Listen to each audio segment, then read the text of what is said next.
So in Module 2, we're looking at what makes a hyperdoc. There are components of hyperdoc that are unique to the framework, familiar to traditional lesson plans. In this short video, I want to take a look at the difference between a hyperdoc and just a regular doc with hyperlinks.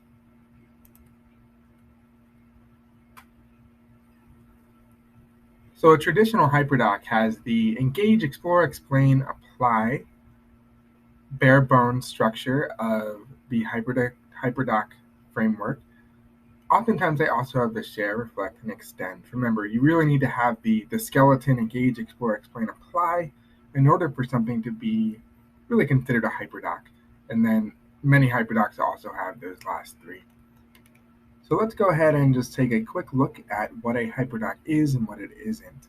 So hyperdocs allow for students to collaborate, maybe through tools like Flipgrid, maybe you externally link to a Jamboard. And a doc with hyperlinks you might hyperlink the students to an article where there's very little external collaboration going on there. In Hyperdocs, something is created either within the doc or through a link embedded in the doc. Students really show what they know. And in a doc with hyperlinks, there's really no opportunity for students to create within the doc. A key piece of the hyperdoc is that students reflect on their learning. So again, remember we have that component here in the blue at the end here. And we really want to make sure that we include that reflect component when we are creating and finding, curating hyperdocs. Students are, and with a doc with hyperlinks, students are just consuming information through the sites they're linked to. Again, consuming information, being externally linked to just static articles, and really not doing a ton of critical thinking or reflection. And then finally, students connect what they have learned to other subject areas and even apply, again with that apply section, what they've learned to the real world. And again, a doc with hyperlinks is just pretty static. There's no student connection or extension in any explicit way. So what we're going to do is we're going to take a look at some examples here of some hyperdocs versus just docs with hyperlinks. So we'll start here with the dot. A growth mindset hyperdoc you might start with at the beginning of the year. Here's some essential questions. Slide 3 has a video. Notice this is the engage section. It's hard to see, but here it's at the bottom. Engage, explore, explain. We have all the traditional components of a hyperdoc. So this is a hyperdoc. Let's go over to the other side. Let's take a look at this Lewis and Clark example here.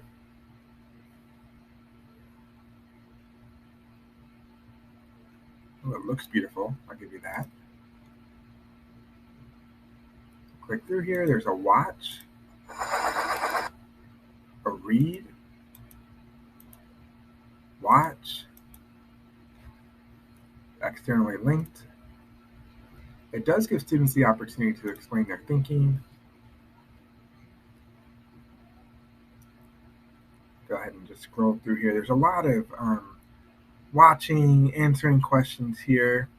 There is an apply section, but to me this is just a doc with some hyperlinks in it, some opportunity to share out learning. Students are doing very little collaboration.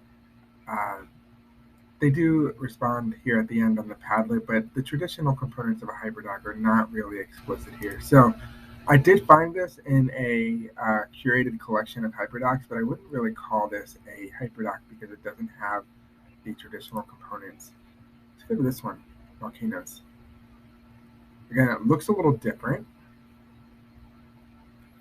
Doesn't look like anything that we've seen so far. I do see the words explore, explain, apply. Directions are over here. This is a hyper drawing.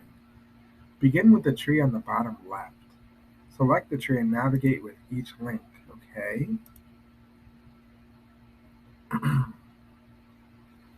So this brings me to a page that's loading.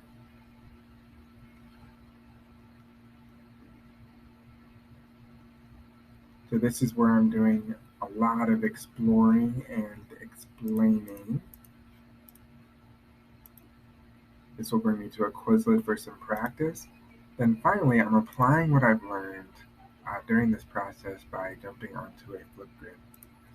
This is technically a hyperdoc or a hyper extension, a hyper drawing.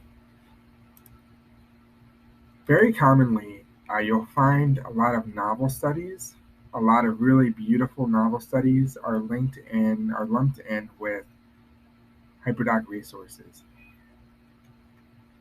There might be some really great activities in novel studies that you find online, but they are not actually Hyperdocs.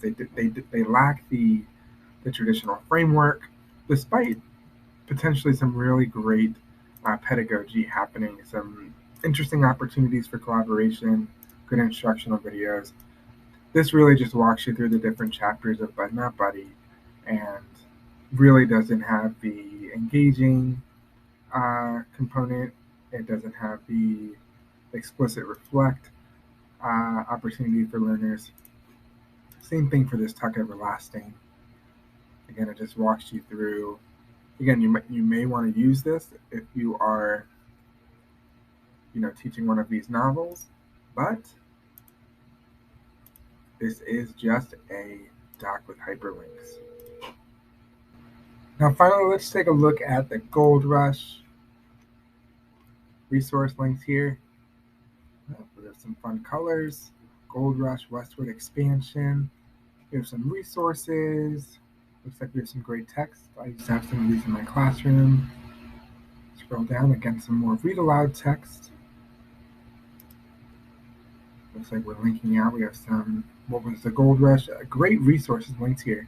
But this is despite, it looks like there's an external activity that's included here. So despite the really, really neat activities, resources linked here, some extension activities, this is not a hyperdoc. It is a link with it is a doc with hyperlinks with some really neat lessons, but it does not follow the hyperdoc framework. It does not stay true to what a hyperdoc actually is. So remember, when you are looking for and creating hyperdocs, you want to make sure that we are staying true to the hyperdoc framework. Really, at the very least, engage, explore, explain, apply, and we are providing some sort of opportunity to reflect in just about all cases. I can't wait to see where we go from here. You guys are going to start looking for and creating hyperdocs in the next couple modules here, and you're going to create some really awesome lessons for your learners.